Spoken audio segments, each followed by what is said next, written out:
I am Arthur, 32 years old. 10 years ago, my own family decided I was the worthless son because I chose a different path than the one they had aggressively mapped out for my life. While I was pouring every single ounce of my soul, my sweat, and my sanity into building my future from absolutely nothing, my parents told me my life was a complete and utter embarrassment. They laughed at me in front of our entire extended family at our annual Thanksgiving dinner, treating me like a pathetic failure while parading my older brother Julian around because he drove a collection of luxury cars. "Still taking public transport, Arthur?" my mother taunted, her voice dripping with a sickly sweet pity that was entirely manufactured for the audience in her living room. "Your brother has 3 cars. It is just pathetic." But there is one massive thing they did not know. They had absolutely no idea that the son they were so brutally mocking wasn't just riding the city bus because he had to. I was riding that bus by choice, to stay grounded and invisible while I single-handedly built a $2.8 billion aviation empire.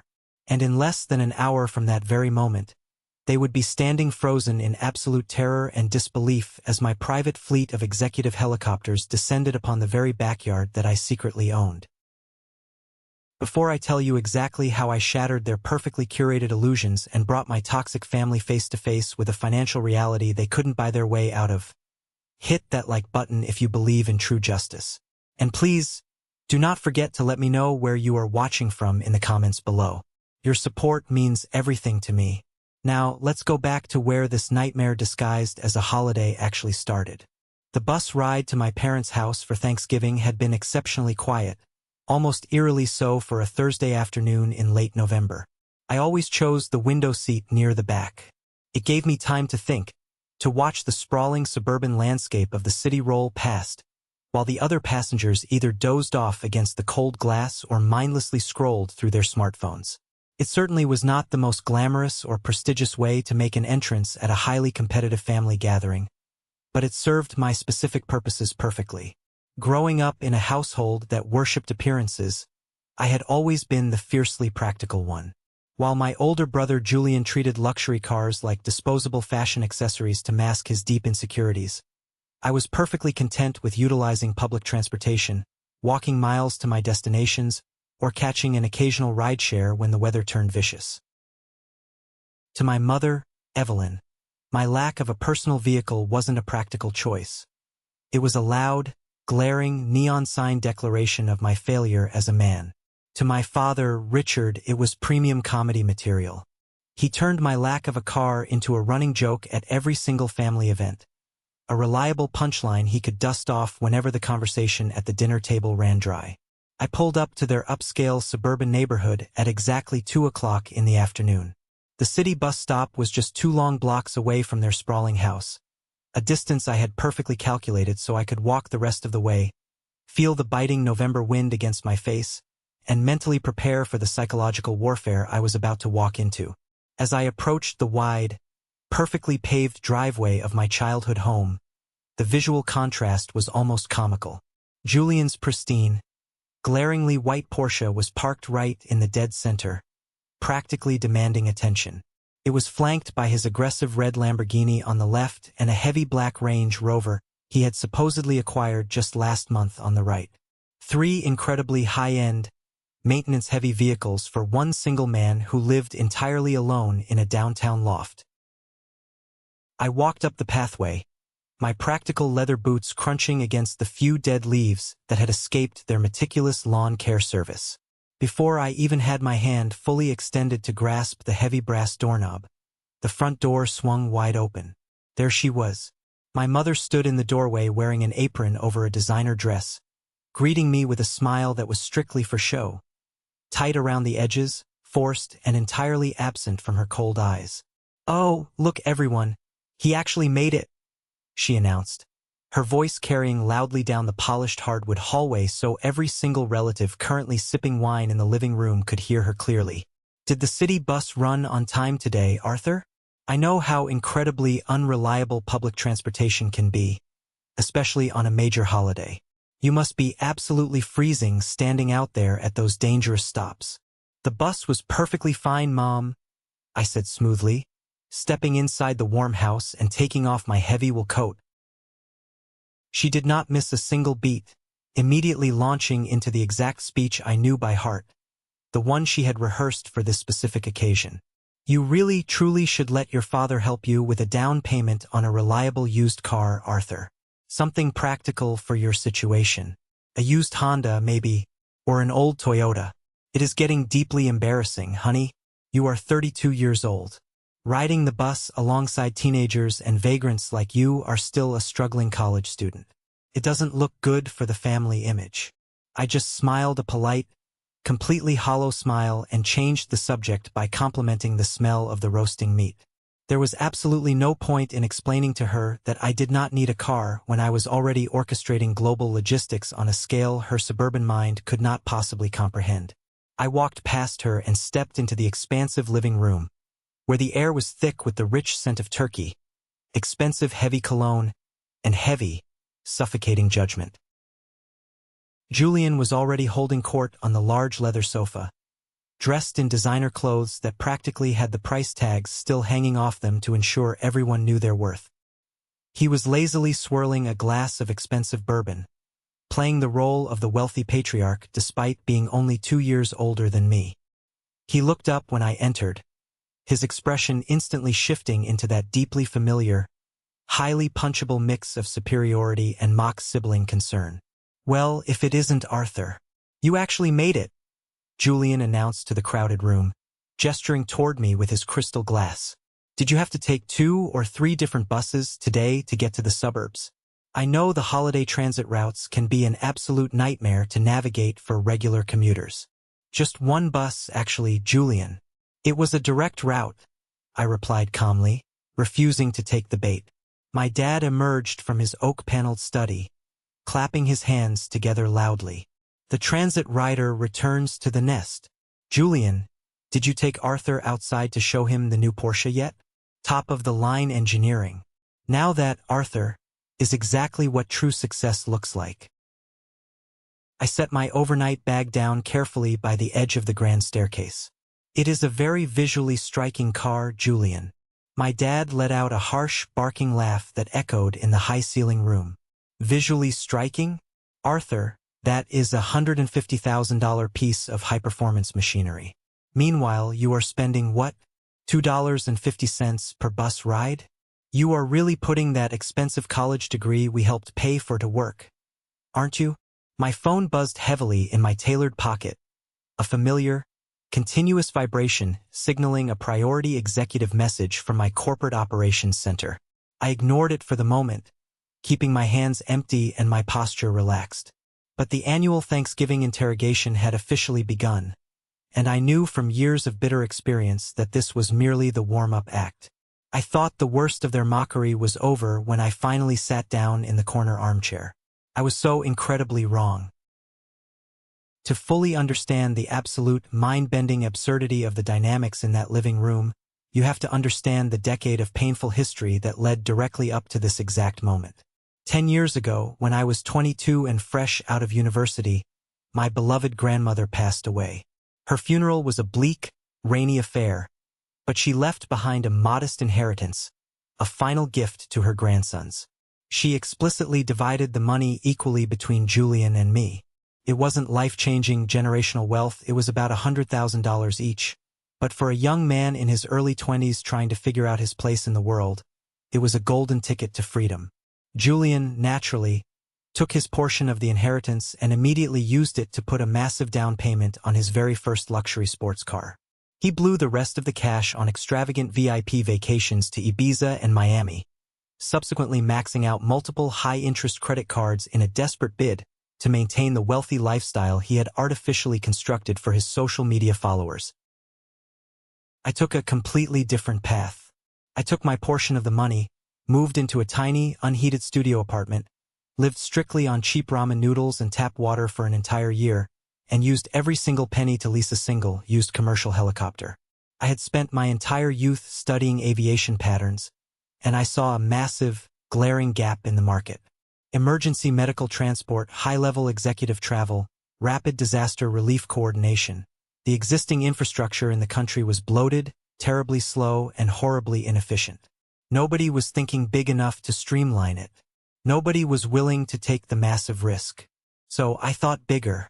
I poured my life savings and my grandmother's legacy into founding Trans Global Aviation. The early years of the business were absolutely brutal, bone-crushing work.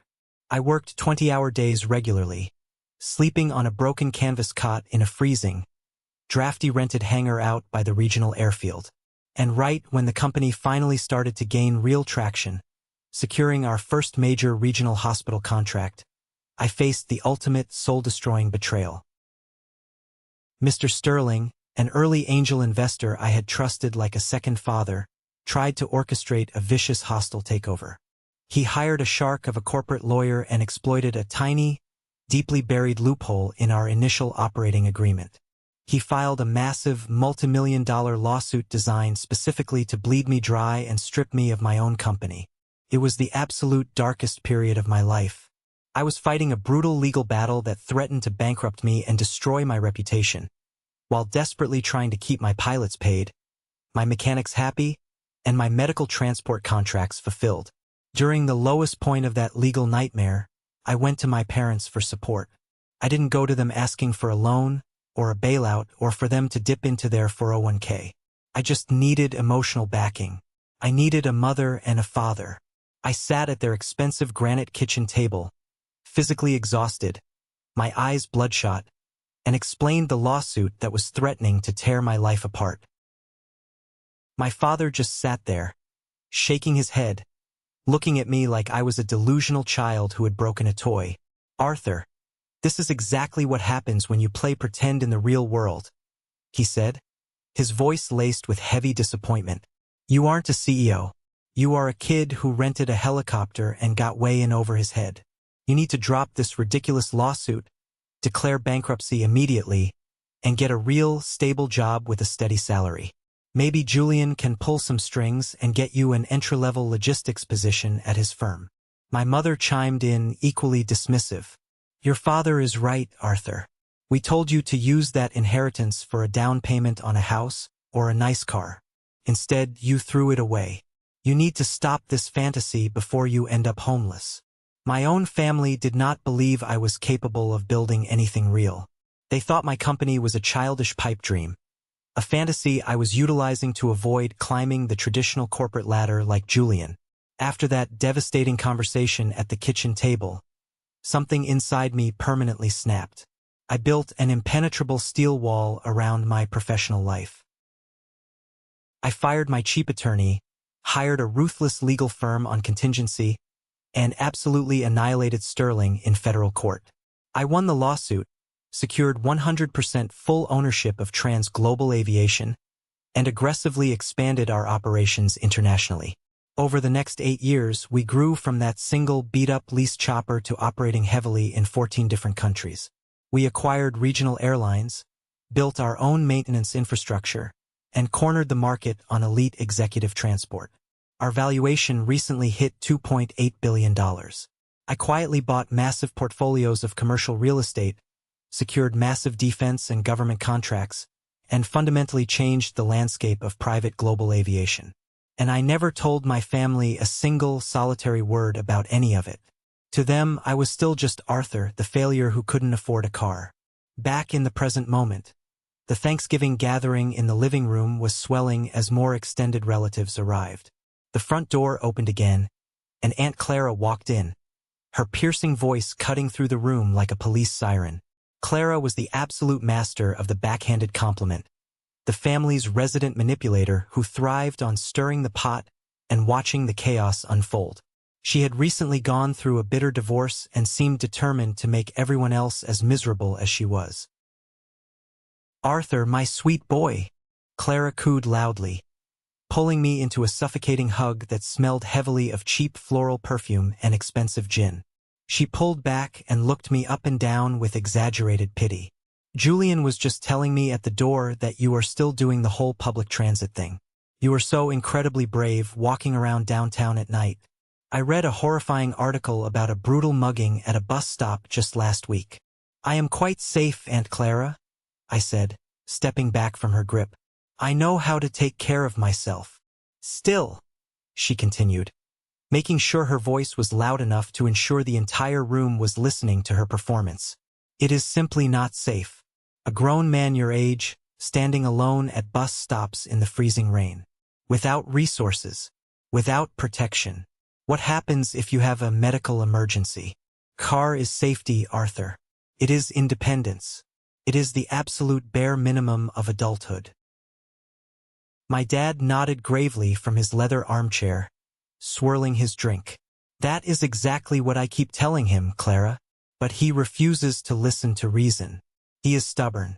Remember when he said he was building that aviation business years ago? How is that little hobby project going, Arthur? Are you still pretending to be a CEO of the skies?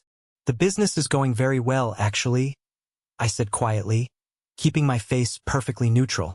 Well enough to finally afford a reliable vehicle yet? Dad pressed hard, leaning forward aggressively.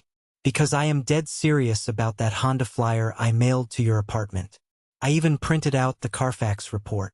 He reached into his tailored slacks, pulled out a crumpled piece of paper, and tossed it onto the coffee table like he was throwing a bone to a stray dog. Nothing fancy, obviously, but it would be a massive step up from waiting in the sleet at your age. My phone buzzed heavily again. Priority red alert vibration. I pulled it out and glanced at the encrypted screen. It was Liam, my executive vice president of global operations. I rapidly typed a quick, secure response, authorizing a massive fuel hedge purchase, and slid the phone back into my pocket. Always staring at that screen, Aunt Clara observed, narrowing her heavily lined eyes. Was that an important business call, dear? Just coordinating some ground logistics for your... What was the name of it? Aviation thing? Logistics, yes. High-level routing, I replied smoothly. Julian snorted loudly from the sofa, adjusting his expensive Rolex. What kind of imaginary logistics require this much frantic phone attention on a national holiday? Honestly, Arthur, you are always so incredibly vague about what you actually do for a living. It's sketchy. I coordinate transportation services, I said, keeping my tone perfectly flat and unbothered.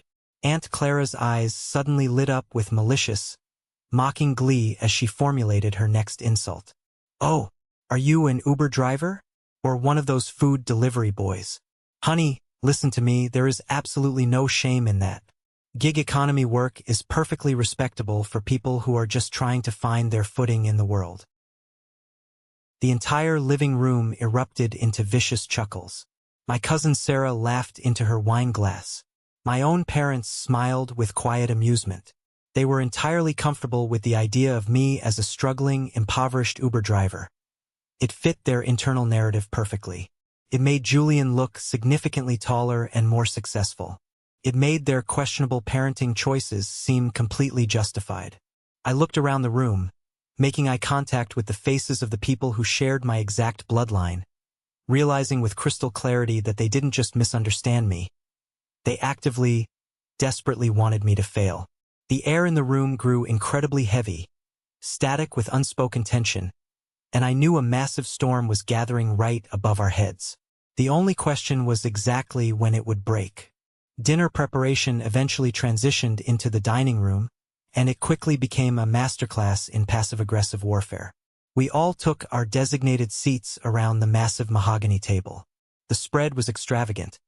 A massive roasted turkey, endless sides, crystal glasses filled with imported wine.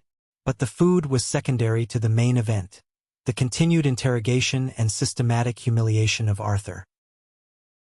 Julian purposely positioned himself at the absolute head of the table, effectively usurping my father, holding court as the successful golden son who had made a spectacular life for himself. He steered every single conversation back to his wealth, his assets, and his superior lifestyle.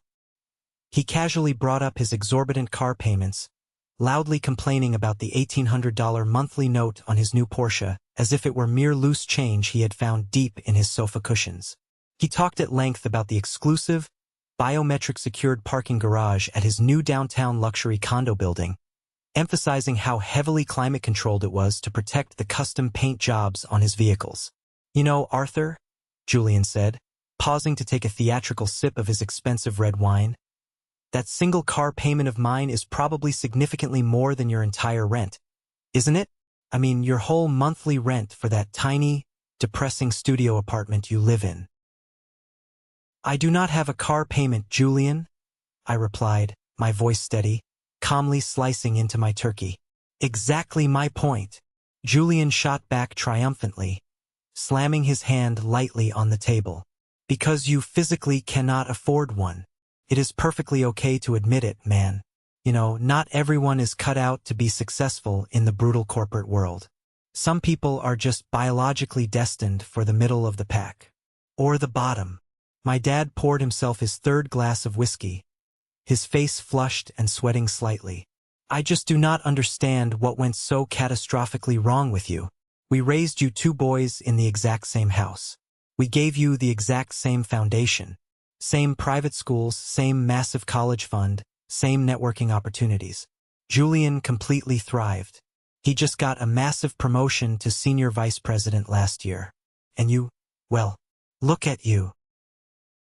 He was always just a bit different, Mom added, her voice dropping into a register of profound sadness, as if she were delivering a tragic eulogy for my wasted potential. Do you all remember how he would spend countless hours out by the regional airport fence as a kid, just watching the cargo planes take off and land? We thought it was a cute little phase. We didn't realize it was a bizarre obsession that would ultimately ruin his career prospects. I liked the mechanics of aviation. I still do, I stated clearly, looking her dead in the eyes. Liking something as a hobby and building a viable, lucrative career from it are two vastly different things in the real world. Uncle Robert chimed in, pointing a dripping piece of asparagus directly at my face. I really liked playing varsity football back in high school. Didn't mean I should have abandoned reality to pursue a contract with the NFL. You have to live in reality, Arthur. You're living in a dream world.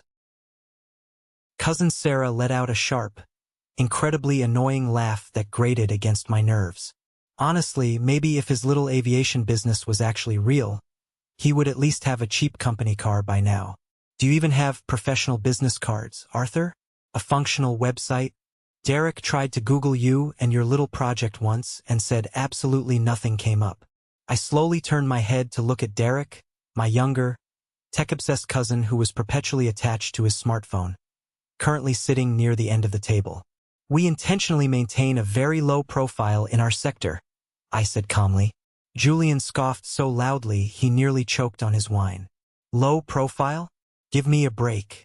That is desperate corporate code for, my company does not exist. Face facts, Arthur. You have utterly wasted a decade of your prime earning years on a pathetic fantasy. Meanwhile, real life, real wealth, and real success are passing you by while you wait at a bus stop. Right at that exact, agonizing moment my phone rang. It wasn't a subtle buzz this time. It was an actual, loud, high-priority ringtone. I glanced at the screen. It was Liam, overriding my Do Not Disturb settings. This meant it was a critical billion-dollar emergency. Excuse me for a moment, I said, calmly standing up and stepping away from the table, moving toward the hallway. Are you absolutely kidding me? Julian called out after me, his voice dripping with intense irritation and disrespect. You are taking a phone call during Thanksgiving dinner? What? Is your Uber passenger getting impatient waiting outside? I completely ignored his childish taunt and answered the secure line. Go ahead, Liam. Talk to me. Arthur. I am so sorry to interrupt the holiday dinner. Liam's voice was sharp, crisp, and intensely professional. But the executive board needs your immediate verbal authorization.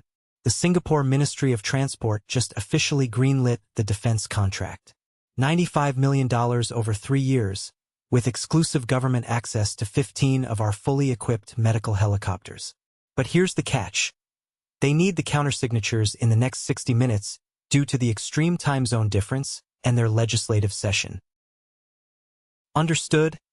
I said quietly, pacing the hardwood hallway, my mind instantly shifting from family drama to global logistics. Tell the legal department to finalize the DocuSign immediately. I formally authorized the terms.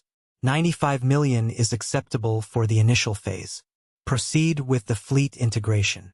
Done, Liam said, the sound of furious typing echoing in the background. Also, Captain Vance is holding on line 2. He is requesting final clearance for your holiday extraction. Put him through immediately.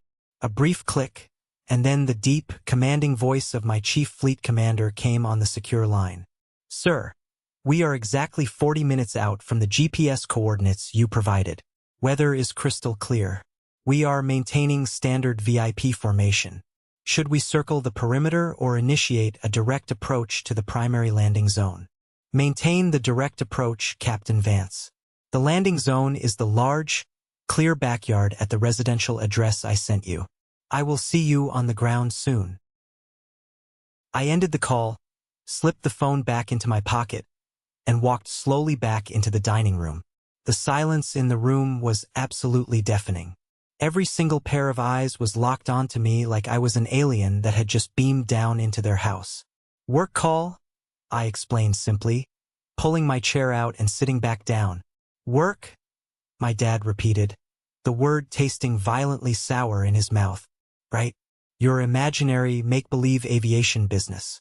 Tell us, Arthur, what could possibly require a phone call in the middle of Thanksgiving dinner? Just some final logistics, I said casually.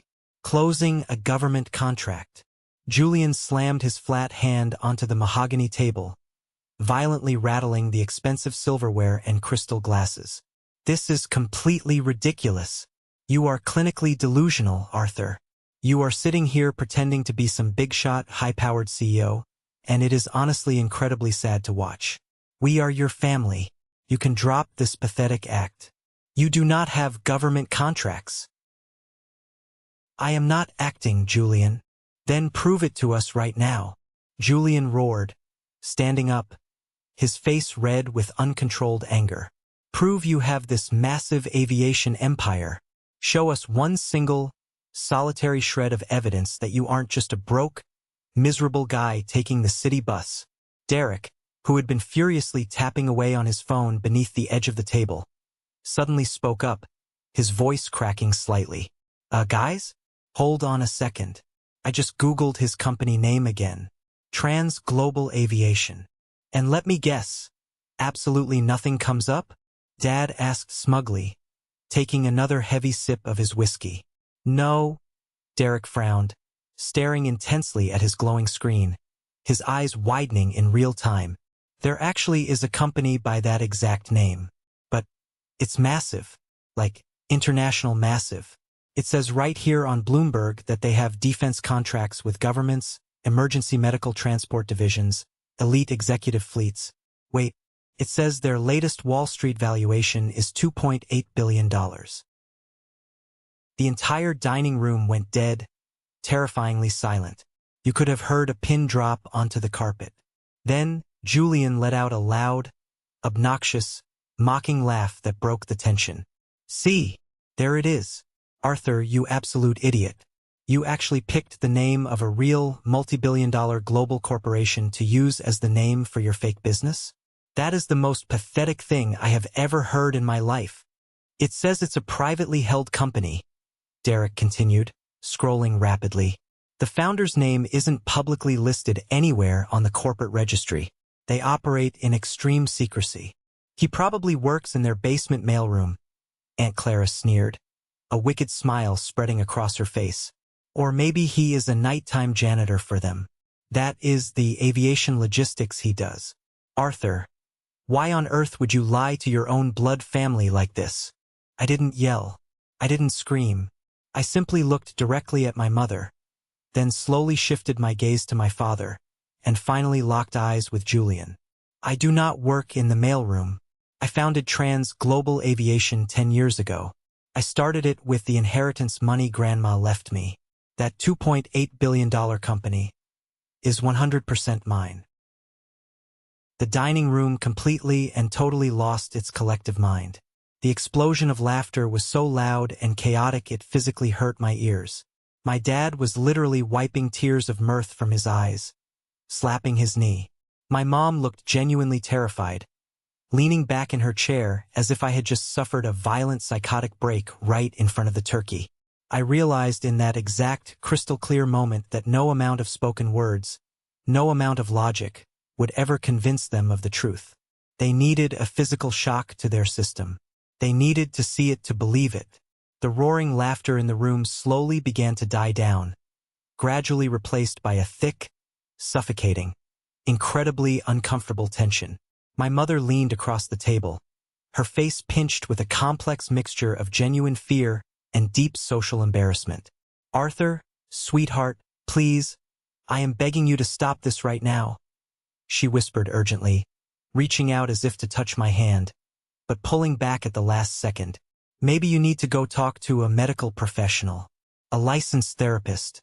We can help pay for it. This level of severe delusion simply isn't healthy for you." "I am perfectly sane, and I am not delusional, Mom," I said, my voice incredibly steady, entirely devoid of the defensive anger and desperation that used to completely control me when I was a younger man seeking their validation. "Then show us the hard proof," Dad demanded, slamming his fist onto the table again. His patience completely evaporated. "Right here, right now. Pull up your banking statements on your phone. Show me the commercial real estate deeds. Show me a stock portfolio. Show me something, anything real that proves you aren't a complete and utter failure." I casually pulled back my left sleeve and checked my watch.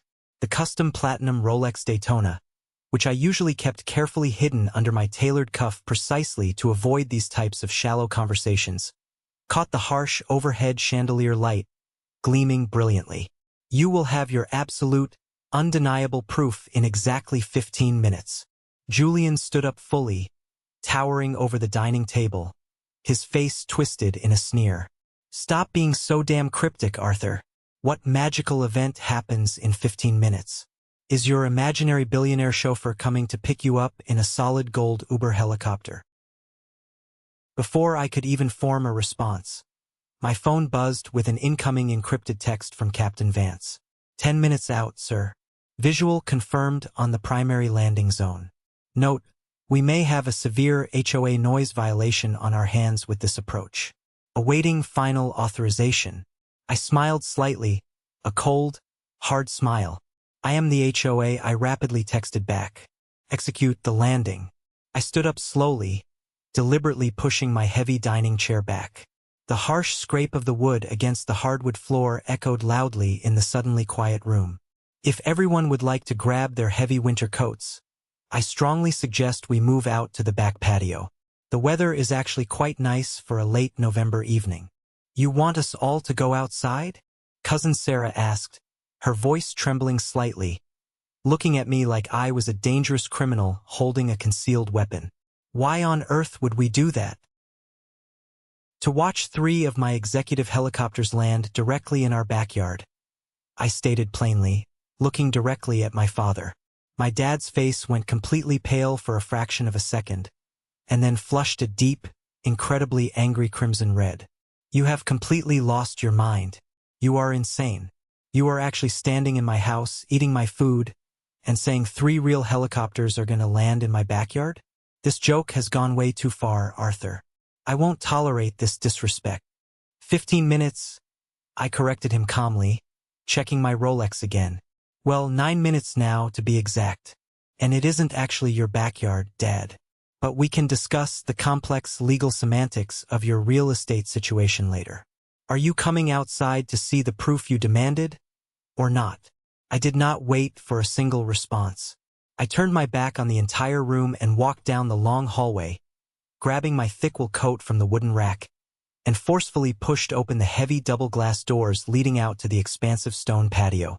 The freezing November air hit my face instantly, crisp, biting, and wonderfully sobering. The yard was massive, nearly a full acre of perfectly manicured grass backing up to a line of dense, mature oak trees. It was one of the primary strategic reasons I had legally purchased this specific property through a shell corporation 3 years ago. Behind me, the chaotic murmur of frantic, angry voices grew significantly louder. The family was actually following me out into the cold. I cannot believe we are actually doing this, Julian muttered angrily as he stepped onto the stone patio, aggressively wrapping his expensive designer cashmere coat tightly around himself. We are literally standing outside in the freezing winter, whether to humor the delusions of a madman. Derek held his smartphone up high, the red recording light blinking steadily in the dim light. I am getting this all on high-definition video. When absolutely nothing happens, I am posting this to every platform. You are going to be a viral cautionary tale, Arthur. That is incredibly cruel, Derek, my mother scolded weakly, though she notably made absolutely zero physical effort to tell him to put the phone away or stop recording her son's supposed mental breakdown. She walked cautiously toward me, hovering a few feet away like I was a wild animal that might suddenly snap. Arthur, please, I'm begging you. Just come inside. We can forget you ever said any of this crazy stuff. We will get you psychiatric help. Just look at the sky, Mom, I said gently, pointing toward the eastern horizon. We stood there on the patio in absolute, agonizing silence for 5 long minutes. The sun was rapidly beginning to set, casting long, dramatic, dark shadows across the manicured lawn. The tension in the air was so thick and palpable, you could have literally cut it with a knife. My father was pacing back and forth furiously on the stone, muttering aggressively under his breath about the massive embarrassment, about the nosy neighbors, about how he had completely failed as a father to raise a sane son. This is completely absurd, Uncle Robert finally snapped, shivering in his thin jacket. I am going back inside to eat the rest of the turkey. I am not standing out here for another second to humor a fantasy. Wait, Derek said suddenly, his voice dropping an octave. He lowered his phone slightly and tilted his head toward the east. Do you guys hear that? Julian froze mid-step. Hear what? Started as a low, deep, rhythmic thumping. It was a frequency you felt deep in your chest cavity before you actually registered it with your ears. The heavy vibration traveled through the cold air, growing steadily and aggressively louder by the millisecond. Thrum, thrum, thrum. That is just a commercial cargo plane passing over, Dad said, though his voice wavered violently, betraying his sudden, rising panic. The sound rapidly intensified into a deafening, chest-rattling roar. The tops of the massive oak trees at the edge of the property began to violently sway, whipping back and forth as if they were suddenly caught in a localized, Category 3 hurricane. The intense downdraft picked up, blowing dead leaves and patio furniture across the stone in a chaotic frenzy. Arthur, my mother whispered, taking a step back, her eyes widening in sheer, unadulterated terror as the noise became overwhelming. Then we finally saw them, cresting the tree line, sleek, aggressively black, and absolutely massive against the fading purple autumn sky, came 3 Sikorsky 76 executive helicopters. They moved in absolute, terrifyingly perfect military formation. The setting sun glinted sharply off their polished, armored exterior panels. Each one was an absolute masterpiece of modern aviation engineering, worth over $13 million apiece. Oh my dear God! Aunt Clara shrieked over the deafening mechanical noise, dropping to her knees and covering her ears. Julian stumbled violently backward, tripping over an overturned patio chair and falling hard onto the concrete. He didn't even try to get back up. He just sat there in the dirt in his designer suit, staring up at the sky, his jaw completely unhinged. No, no, no, no.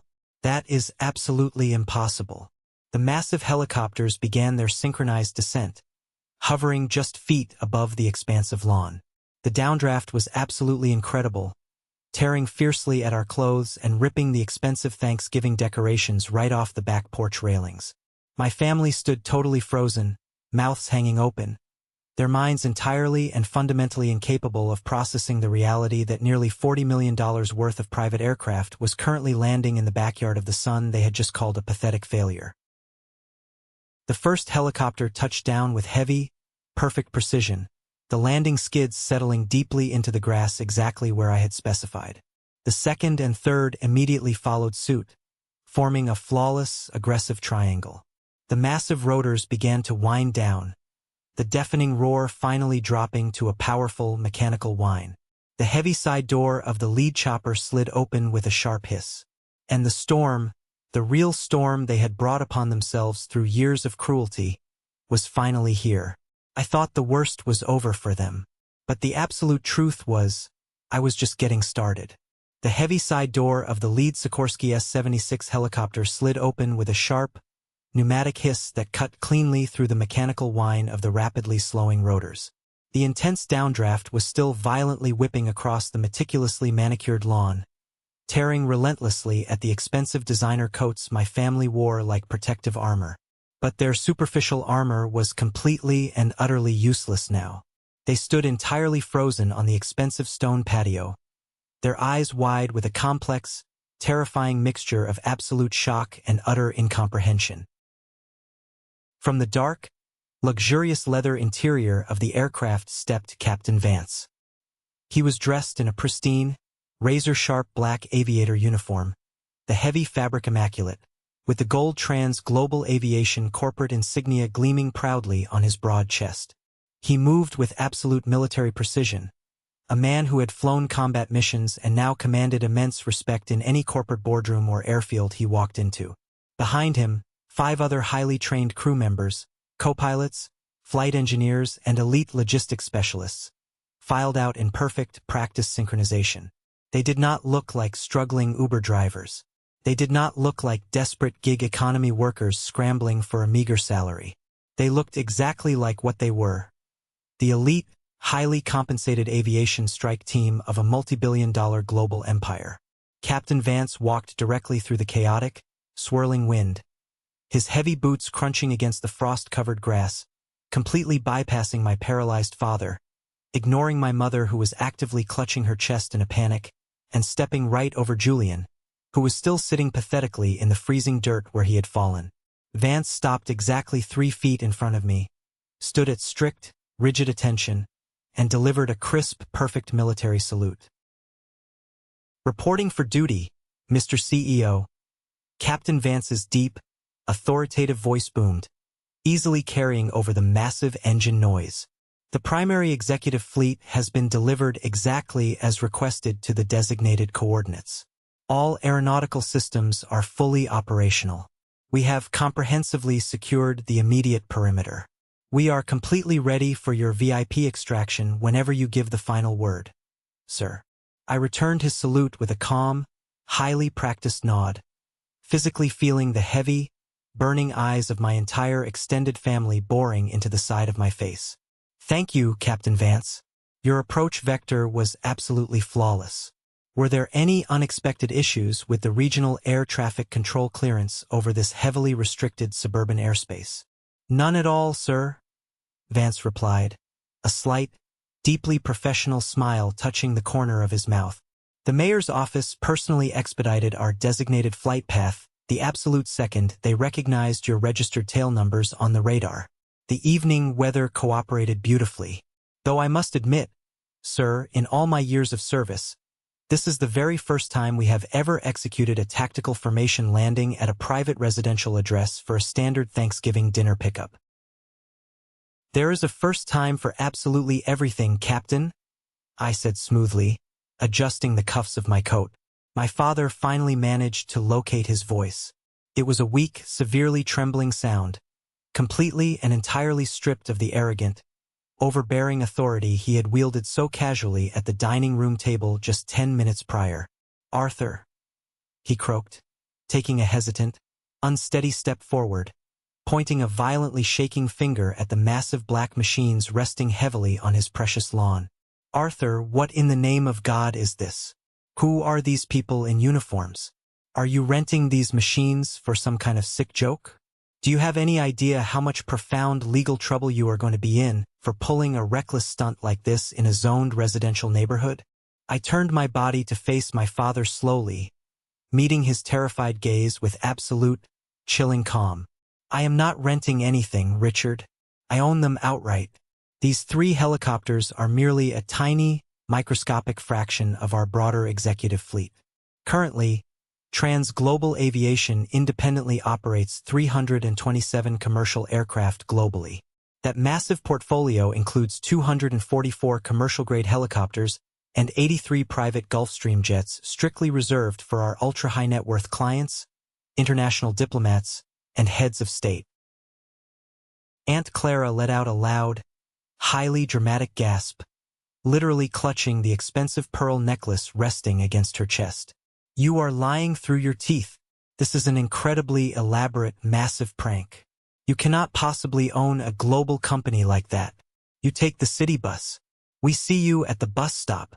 I take the city bus because it actively keeps my personal carbon footprint down, and far more importantly, it keeps me entirely grounded in actual reality, I stated coldly, my voice easily cutting through her rising, frantic hysterics. It actively prevents me from morphing into a superficial, empty person who measures human worth and dignity by the brand of imported metal they park in a driveway. Someone exactly like Julian. Julian desperately scrambled to his feet, his expensive, custom-tailored suit deeply stained with dark winter mud and wet grass. His face was a contorted mask of furious, aggressive denial. This is highly illegal. You cannot just land military-grade transport helicopters in a heavily populated residential neighborhood. I am calling the police right this second. I am having you immediately arrested for reckless endangerment and disturbing the peace. You do not need to call anyone, Julian, Aunt Clara announced triumphantly, pulling her vibrating smartphone from her designer leather purse with a shaky hand. I already dialed 911 the very second those terrifying things appeared over the oak trees. The local authorities are on their way right now. You are going to federal prison, Arthur. You and your little pilot friends are going to be locked up. Right on her vindictive cue, the sharp, piercing wail of police sirens tore through the cold evening air. Two local police cruisers aggressively pulled into the wide driveway, their red and blue emergency lights flashing wildly and reflecting against the brick front of the large house. We heard the sound of heavy boots rushing frantically down the side brick pathway. Two uniformed officers charged forcefully into the backyard, their hands resting highly cautiously on their duty weapons, clearly expecting to find a catastrophic disaster zone or a hostile terrorist threat based on Clara's hysterical phone call. The lead officer, a burly veteran cop named Higgins, forcefully pushed his way onto the stone patio, his eyes growing impossibly wide as he took in the sight of three massive, multi-million-dollar helicopters parked perfectly on the suburban grass. What the hell is going on here? Officer Higgins shouted over the lingering engine noise. Who is directly responsible for these aircraft? This is a massive, unprecedented violation of city zoning ordinances and FAA regulations. My mother rushed forward instantly, suddenly emboldened by the comforting presence of armed law enforcement. Officer, thank goodness you are finally here. My son, Arthur, he has completely lost his mind. He is having a severe mental breakdown. He ordered these dangerous machines to land here to physically intimidate his own family. Arrest him immediately. Officer Higgins turned his stern, highly authoritative gaze directly toward me. He took two aggressive, purposeful steps forward, fully ready to issue harsh commands and potentially draw handcuffs. But as he got closer, the bright exterior patio security lights fully illuminated my face. He stopped dead in his tracks, his boots skidding slightly on the stone. His highly aggressive posture instantly evaporated, entirely replaced by a look of genuine shock and sudden, deep professional deference. Mr. Arthur? Officer Higgins asked, his loud voice drastically dropping in volume to a highly respectful tone. Arthur from Trans Global Corporate? Good evening, Officer Higgins, I said calmly, stepping forward and extending my right hand. It is genuinely good to see you again. How is your daughter doing this semester? Did that specific college fund scholarship we set up through the local police union officially clear to help cover her tuition at the state university? Higgins eagerly grabbed my hand and shook it firmly, completely and totally ignoring my mother who was standing right next to him. She is doing incredibly well, sir. Straight A's in her pre-med courses. My wife and I cannot possibly thank your corporate foundation enough for that generous grant. Sir, I had absolutely no idea this was your family's private residence. The emergency dispatch call reported a rogue aircraft emergency and a potential hostile threat. It is merely a highly coordinated holiday logistics pickup, officer. I assured him smoothly, reaching into my inner coat pocket. I have the officially signed and stamped permits from the regional FAA office and the explicit, documented clearance from the mayor's office right here on my encrypted phone. We are fully compliant with all local noise ordinances for temporary, emergency-designated landing zones. Higgins nodded rapidly, taking a highly respectful step back. Of course, sir. Absolutely. If you have the mayor's explicit clearance and the FAA paperwork, there is absolutely zero issue here. My deepest apologies for the unnecessary interruption. Have a truly wonderful Thanksgiving, Mr. Arthur. Officer Higgins turned sharply to his bewildered partner, signaled for him to stand down immediately, and tipped his uniform hat toward me. False alarm, folks. Everything is perfectly legal here. Have a good evening. And just like that, the police turned their backs and walked away, leaving my family completely, utterly, and devastatingly defenseless. The crushing reality of the situation finally slammed into them with the unstoppable physical force of a runaway freight train. The local authorities weren't going to save them. Julian's arrogant, loud bravado wasn't going to save them. Aunt Clara's highly manipulative lies couldn't twist this specific narrative to her advantage. They were standing in the overwhelming presence of a man who held significantly more power, wealth, and systemic influence in his left hand than their entire combined bloodline had accumulated in 5 generations. My mother's legs physically gave out. She sank heavily into one of the wrought iron patio chairs, her face completely drained of all color, staring at me as if I were a terrifying stranger who had just violently broken into her home. "Arthur," she whispered, thick tears finally welling in her widened eyes. Why didn't you just tell us the truth? We are your blood family. If you actually had this kind of massive success, a normal corporate salary, a real, tangible business, why did you maliciously let us worry about your future? Why did you let us pay for your dinners? You never actually worried about me, Mom, I said, my voice completely cold and entirely devoid of any residual childhood emotion. You strictly worried about how my perceived poverty negatively reflected on your fragile social status. You worried about what your wealthy friends at the country club would whisper behind your back. Every single time I tried to talk to you about my business years ago, you cruelly dismissed me. You explicitly told me to quit. You told me I was a massive failure. You demanded I get a real job to stop embarrassing you. So, I completely stopped trying to convince you. I built my massive empire in total, absolute silence while you all sat around proudly counting Julian's leased cars. Julian aggressively clenched his fists, his face turning a highly ugly, blotchy shade of purple. This is not fair. You did this on purpose. You deliberately humiliated us. You set a sick, twisted trap. You walked in here acting poor just so you could violently rub this massive wealth in our faces.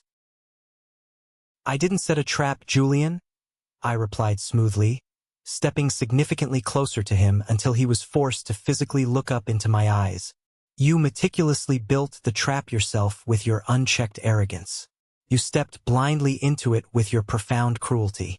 And you securely locked the iron cage yourself when you aggressively demanded proof of my success. I merely handed you the key. The bitterly cold November wind continued to howl aggressively across the expansive yard. But the profound, bone-deep chill radiating from my family had absolutely nothing to do with the dropping temperature. My father, Richard, had always been a deeply stubborn man who instinctively led with blinding anger whenever he felt his patriarchal authority slipping away. Even now, faced with the indisputable multimillion-dollar physical evidence of my overwhelming success sitting on his lawn, his massive, fragile ego refused to simply surrender to reality. He aggressively puffed out his chest, his face red with exertion, and marched purposefully toward me. You listen to me right now, Arthur?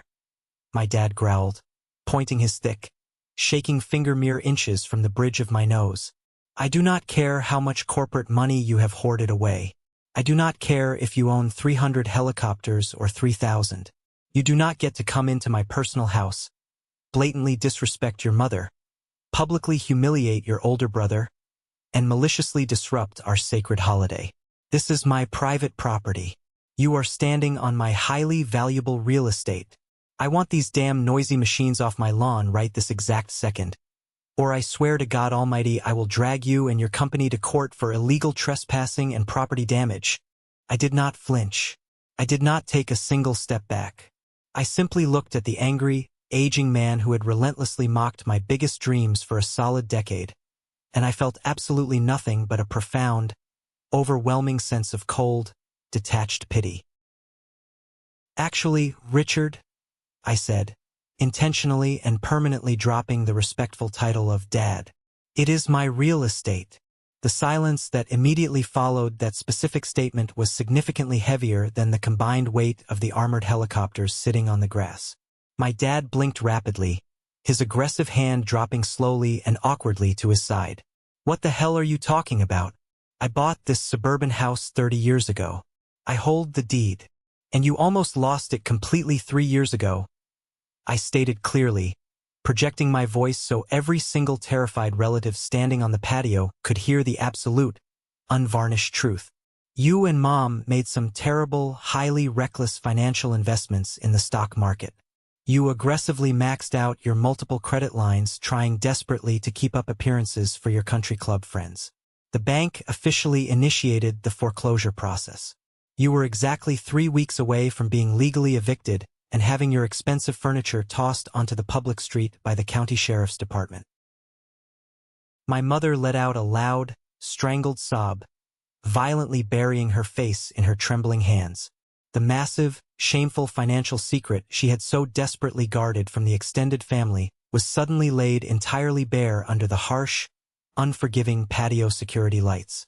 Your desperate bankruptcy lawyer called my corporate legal team to attempt to finalize a massive debt restructuring. I continued relentlessly, showing absolutely zero mercy. But your cheap lawyer didn't realize who my elite legal team actually represented. When I found out you were losing the family house, I didn't gloat. I didn't call you to mock your failure. I quietly authorized my massive commercial real estate subsidiary, Trans Global Properties, to step in immediately. I purchased this entire estate directly from the holding bank in pure cash, paid off all of your outstanding, massive tax liens, and stopped the legal foreclosure dead in its tracks. My dad's jaw was literally hanging open. He looked physically ill, swaying slightly on his feet. No, that's impossible. The bank sent us an official letter saying they restructured our primary mortgage loan. We have been making our monthly payments to a new corporate management group. You have been making heavily subsidized, significantly below market rent payments directly to my corporation. I corrected him sharply, my voice cutting like glass. I am your legal landlord. I strictly own the roof over your head. I own the paved driveway where Julian parks his flashy cars. I own the very grass those helicopters are currently resting on. I single-handedly saved you from complete financial ruin, aggressively protected your fragile credit scores from total destruction, and gave you absolute living stability. I did all of that 3 full years ago, and not once, not a single solitary time, did any of you bother to ask if I was doing okay. You were so absolutely, blindly certain I was a massive failure that you never even considered the mathematical possibility that the son you mocked was the invisible billionaire keeping you afloat. Uncle Robert, who had been aggressively criticizing my life choices all evening, suddenly looked very small and pathetic inside his cheap winter coat. Cousins Sarah and Derek had retreated to the far, dark corner of the patio, staring at me with incredibly wide, completely terrified eyes. Julian, however, was still desperately, tragically fighting for scraps of relevance. So what? He spat, his voice cracking horribly. You bought a house through a shell company. Congratulations. You're a sneaky landlord. That doesn't make you inherently better than me. I worked tirelessly for my corporate salary. I earned my massive promotion. I built my career. I own my life. I slowly turned my full, undivided attention to my older brother, the supposed golden child. the impossible benchmark of traditional success my parents had used as a weapon to beat me down for years. Since we are completely abandoning the concept of polite family secrets tonight, Julian, let's talk openly about your massive, crushing mountain of consumer debt. Julian physically recoiled, taking a rapid step backward, holding his hands up defensively. Shut up. Stop right now. You don't know anything about my personal finances.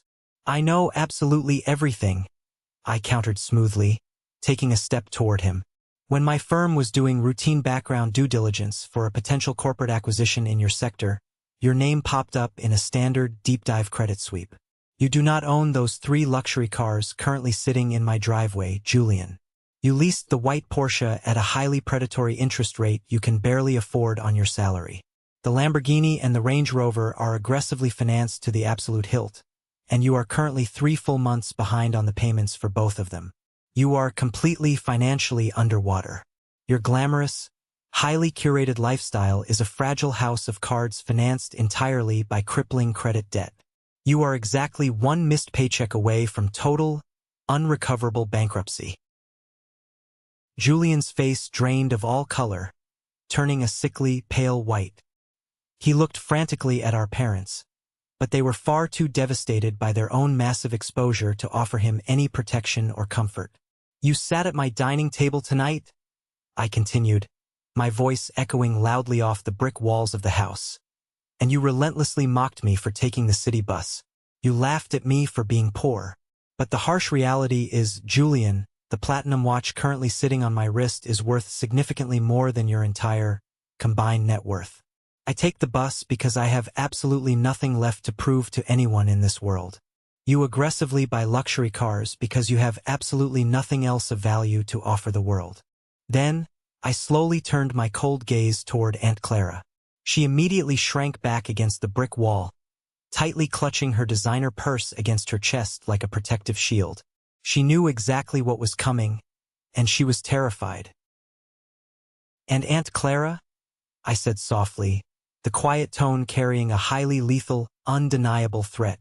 Do not think for a single second I forgot about your deeply toxic role in this family dynamic.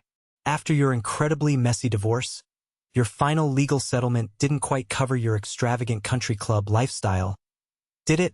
Clara swallowed hard, her eyes darting around frantically for a physical escape route. Arthur, please. I beg you. This is private family business. We don't need to air dirty laundry in front of everyone. You absolutely love dirty laundry, I fired back, my voice rising in power. 4 years ago, you sat in this exact living room and deliberately, maliciously manipulated my parents. You aggressively convinced them that my struggling aviation business was a massive legal liability. You told them that if I got sued, the corporate creditors would come after their personal assets. You manipulated them into quietly, secretly writing me entirely out of their will and their inheritance documents. You convinced them to leave absolutely everything to Julian, hoping Julian would share the wealth with you when they eventually passed away. My father snapped his head forcefully toward Clara, his eyes wide with betrayal. How do you know about the revised will, Arthur? We explicitly told the lawyer to never tell anyone. I have incredibly excellent corporate lawyers, I said simply. I knew the exact moment your pen hit the paper. And you know what the absolute saddest part of that betrayal is? I didn't even care about the money. I was already a billionaire. I cared deeply about the complete, total lack of parental loyalty. I cared about the sickening fact that my own parents were so incredibly easily poisoned against me. I stood tall in the absolute center of the patio, completely surrounded by the violently shattered egos and exposed, toxic lies of the people who unfortunately shared my blood. You aggressively demanded proof of my life. You desperately wanted to see a massive salary. You wanted to see undeniable success. Well, here it is in all its glory. Look at the multi-million-dollar helicopters. Look at the legal deed to this massive house. Look at the undeniable reality of who I actually am. I am the sole CEO of a multi-billion-dollar logistics empire, and every single one of you is exactly who you were yesterday. Bitter, deeply superficial, and entirely dependent on pathetic illusions. The absolute, crushing devastation on the cold stone patio was entirely complete. There was absolutely no more frantic arguing. There was no more cruel, mocking laughter. The arrogant, highly superior masks they had worn so incredibly proudly for decades had been violently and permanently ripped away, leaving absolutely nothing behind but raw, humiliating, undeniable truth. My mother finally broke completely. She didn't just casually cry. She collapsed entirely under the massive, suffocating weight of her own profound regret. She dropped heavily to her knees on the freezing cold stone. The incredibly expensive designer dress she cared so desperately about aggressively soaking up the freezing winter moisture and dirt. She reached out with wildly trembling hands, desperately trying to grab the hem of my tailored wool coat. "Arthur, please," she openly, violently sobbed. Her voice a ragged, desperate, animalistic plea that echoed painfully over the low, steady hum of the massive helicopter engines. "I am so incredibly sorry. I am so deeply, profoundly sorry. We simply didn't know. We couldn't possibly see past our own foolish, blinding pride. You are my beautiful son. You are my brilliant, incredibly wonderful son. Please, I beg you, forgive us for what we have done. We can fix this massive mistake. We can be a real, loving family again. We will immediately tear up the old, hateful will. We will change absolutely everything. I will do whatever you want." My father stood heavily beside her, his broad, previously intimidating shoulders completely, tragically slumped. The fierce, highly demanding patriarch who used to terrorize me was completely gone, instantly replaced by a hollow, completely broken old man who suddenly, terrifyingly realized he was entirely at the financial mercy of the specific son he had carelessly discarded. "She is absolutely right, Arthur," he choked out, hot tears openly streaming down his weathered, aging face. "I was entirely wrong. I was so incredibly, historically wrong about you and your potential. I let my massive, stupid ego completely blind me. Please let us make this right today. Stay here with us. Send the helicopters away. Come back inside the warm house, and let us have a proper Thanksgiving dinner together as a family. We can start completely over." I looked down at my mother, who was practically groveling on the freezing ground, and then slowly looked up at my father's desperate, pleading, tear-stained face. 10 long years ago, if they had offered me this exact, tearful apology, I would have openly wept with profound joy. I would have gladly given everything I owned in the world just to hear them finally say they were genuinely proud of me. But I wasn't that desperate 22-year-old kid anymore. The desperate, heavily approval-seeking boy had died a slow, painful death in that freezing, drafty airplane hangar years ago. The hardened, incredibly powerful man standing before them today was deeply forged in the fires of betrayal, massive corporate warfare, and absolute, uncompromising self-reliance. "You don't actually want to fix our family, Mom?" I said, my voice shockingly, terrifyingly calm, completely and utterly devoid of any lingering anger or malice. "You solely want to fix your highly convenient proximity to extreme power. You are not apologizing right now because you suddenly, magically realize you were horribly cruel to your youngest son. You are apologizing because your secret landlord just landed $39 million worth of private aircraft on your front lawn. And you are absolutely, paralyzingly terrified of losing your highly comfortable, subsidized life." She shook her head violently, sobbing even harder, gasping for air. "No, that isn't true at all. I love you. I have always deeply loved you, Arthur."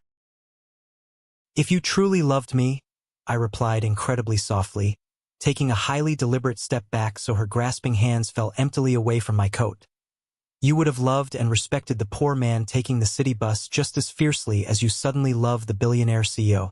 But you didn't. Your parental love was entirely, sickeningly conditional. It was strictly, aggressively dependent on my ability to perform the concept of success exactly the way you demanded it. And I absolutely refused to be a willing participant in that highly toxic transaction anymore." I turned away from my violently weeping parents and looked directly at Julian. He was staring blankly, emptily at the frozen ground, utterly and completely defeated, the crushing, terrifying reality of his impending financial ruin finally taking full hold of his arrogant mind. I had absolutely no words left to give him. His ultimate punishment was simply the pathetic, debt-ridden life he had built for himself. I walked highly purposefully past all of them, stepping confidently through the heavy, sliding glass doors and back into the warm, turkey-scented house. The sudden, incredibly heavy quiet of the dining room was highly jarring after the chaotic drama of the patio. The massive, extravagant Thanksgiving feast was still sitting exactly where we left it on the mahogany table, perfectly, beautifully arranged, but rapidly growing cold. Captain Vance had silently, respectfully followed me inside, standing at strict attention by the doorway, his hands firmly clasped behind his back, waiting for my final orders. "Captain Vance," I said, pointing a firm finger toward the heavily laden dining table. "Grab the large serving platters. Take the entire turkey, the sweet potatoes, the stuffing, and the highly expensive imported wine. Pack absolutely all of it up right now." Vance raised a single, surprised eyebrow but did not hesitate for a microsecond. "Yes, sir." Immediately initiating food recovery and transport protocols. Within 2 highly efficient minutes, Vance and one of the trained flight engineers had rapidly, expertly packed the entire Thanksgiving feast into specialized insulated transport containers. My family watched through the large glass doors, completely and utterly paralyzed, as I literally, physically stripped the harvest directly from their table. It was a deeply, profoundly symbolic gesture, definitively reclaiming the massive energy, the wasted time, and the emotional resources I had foolishly wasted for years trying to win their fake affection. I confidently walked back out onto the freezing patio. My parents watched me with hollow, completely devastated, incredibly empty eyes. My dedicated aviation crew has been flying complex, highly dangerous logistical routes for 10 straight hours today, I announced loudly to the silent, freezing yard. They have willingly sacrificed their own holiday to ensure the total safety and massive success of my global empire. They actively deserve a proper, hot Thanksgiving meal far more than absolutely anyone standing on this patio right now. I did not wait for a desperate response. I did not offer a final, highly dramatic, emotional goodbye. I simply turned my back on the incredibly toxic people who had aggressively tried to break my spirit, walked confidently across the frozen, crushed grass, and climbed into the highly luxurious, leather-lined cabin of the Leda 76 helicopter. Captain Vance quickly secured the heavy, armored door behind me with a loud thud, permanently sealing out the freezing winter wind and the pathetic, haunting sound of my mother's continuous crying. I securely strapped myself into the comfortable leather executive seat and slid the heavy noise-canceling headset over my ears. "Sir." Vance's highly professional voice crackled cleanly and clearly over the internal comms. "All recovered cargo is securely stowed. The main cabin is fully pressurized. We are completely ready for immediate liftoff. What is our final destination tonight?" I looked deeply out the reinforced, bulletproof window. My family looked incredibly small, pathetic, and deeply insignificant standing down there in the dark, entirely surrounded by the massive, empty suburban house that I legally owned. "Take us up, Captain," I ordered smoothly. "Plot a direct, high-speed course for the corporate jet waiting at the regional airfield. We are flying directly to the private Hawaii resort tonight. Full holiday pay, absolute premium corporate benefits, and a proper, massive Thanksgiving dinner on the beach for the entire flight crew." The long, luxurious flight to our private corporate resort in Hawaii was the most peaceful, profoundly healing journey of my entire existence. We happily ate the confiscated Thanksgiving turkey at 35,000 feet in the lavish, highly comfortable cabin of my flagship Gulfstream jet. My dedicated crew laughed loudly, shared wonderful stories of their own loving families, and enthusiastically toasted to our continued, massive corporate success. When we finally landed smoothly in Maui, the warm, highly welcoming ocean breeze was a spectacular, beautiful contrast to the bitter, freezing, incredibly hostile environment of the patio I had permanently left behind. I spent 3 full, uninterrupted days sitting quietly on the pristine white sand, listening to the rhythmic, crashing waves, completely and totally disconnected from the highly toxic expectations that had violently haunted me for over a decade. My personal encrypted phone, however, did not stop aggressively vibrating. Over those 72 hours, I received precisely 147 desperate text messages, 32 highly emotional voicemails, and dozens of frantic, pleading emails. My mother aggressively begged for a second chance, wildly promising she would immediately go to intensive therapy. My father sent incredibly long, rambling messages apologizing profusely for his massive ego and desperately asking for highly sensitive financial advice regarding his retirement accounts. Cousins Sarah and Derek sent pathetic, groveling apologies, explicitly confirming that Derek had immediately, permanently deleted the video he was recording out of sheer, unadulterated terror of my massive legal team suing him into oblivion. And Julian? Julian didn't text to apologize for his cruelty. He texted to desperately, pathetically ask if I could give him a massive corporate loan because the aggressive repo men were actively looking for his Lamborghini and his credit cards were completely maxed out. I did not reply to a single, solitary one of them. Total, absolute silence is the most powerful, impenetrable, indestructible boundary a person can ever establish against toxic individuals. Fast forward exactly 6 months.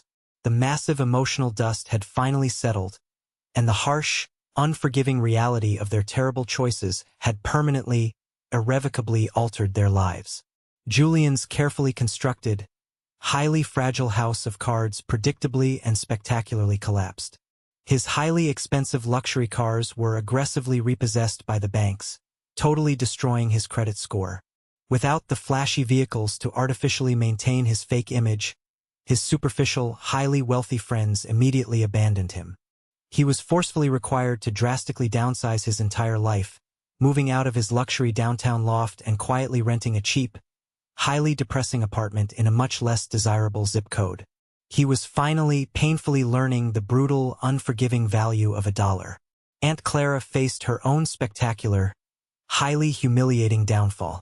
After I explicitly exposed her vicious, highly illegal manipulation regarding the inheritance documents, the extended family completely and totally turned on her. She was quietly but firmly ostracized from all future family gatherings. Her highly toxic gossip no longer tolerated by relatives who finally realized how deeply destructive and venomous she truly was. She ended up entirely alone, exactly as she deserved. As for my parents, they eventually flew out to the city and desperately attempted to visit my massive corporate headquarters in person. They walked nervously into the towering, multi-million-dollar glass lobby of Trans Global Aviation, completely overwhelmed by the sheer, terrifying scale of the empire their discarded son had built. The front desk security respectfully but incredibly firmly informed them that the CEO was completely unavailable without a highly restricted scheduled appointment. I watched them closely on the high-definition security cameras from my massive corner office on the 42nd floor. They looked so incredibly small, so incredibly lost, and so deeply regretful. I instructed my top executive assistant to go down to the lobby and hand them a highly secure, carefully drafted legal envelope. Inside was a formal, legally binding document officially transferring the absolute deed of their suburban house directly into their names, completely free and clear of any outstanding mortgages or financial liens. I officially gave them their house back. But securely attached to the deed was a short, typed letter setting an absolute, unbreakable, permanent boundary. I have fully paid your massive debts, and I have completely secured your home. You will never have to worry about the terror of foreclosure or money again. But my financial charity does absolutely not buy you access to my life, my profound peace, or my valuable energy. I genuinely wish you health and happiness in your remaining years, but I am respectfully, permanently stepping away from this highly toxic family dynamic. Do not ever contact my corporate offices or my personal numbers again. I watched closely on the high-definition monitor as my mother slowly read the letter, covered her mouth in absolute horror, and quietly, heavily wept in the pristine lobby. My father put his arm around her shaking shoulders, finally realizing with absolute, terrifying finality that they had gained a physical house but permanently, irrevocably lost a son. They slowly turned around and walked out through the massive revolving glass doors, out of my corporate building, and out of my life forever. I stepped away from the security monitors and walked slowly over to the massive floor-to-ceiling windows of my office. The sprawling, massive city moved like a tiny, highly intricate clockwork mechanism far below me. I was 32 years old. I possessed immense wealth that most normal people could not even begin to comprehend. I had incredible power, massive global influence, and an incredible, highly dedicated team of thousands of people who deeply respected my strong leadership.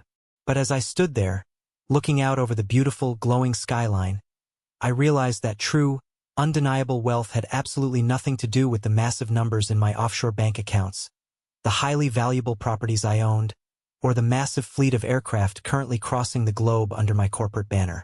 True wealth was the absolute, unshakable freedom to completely walk away from highly toxic environments without looking back.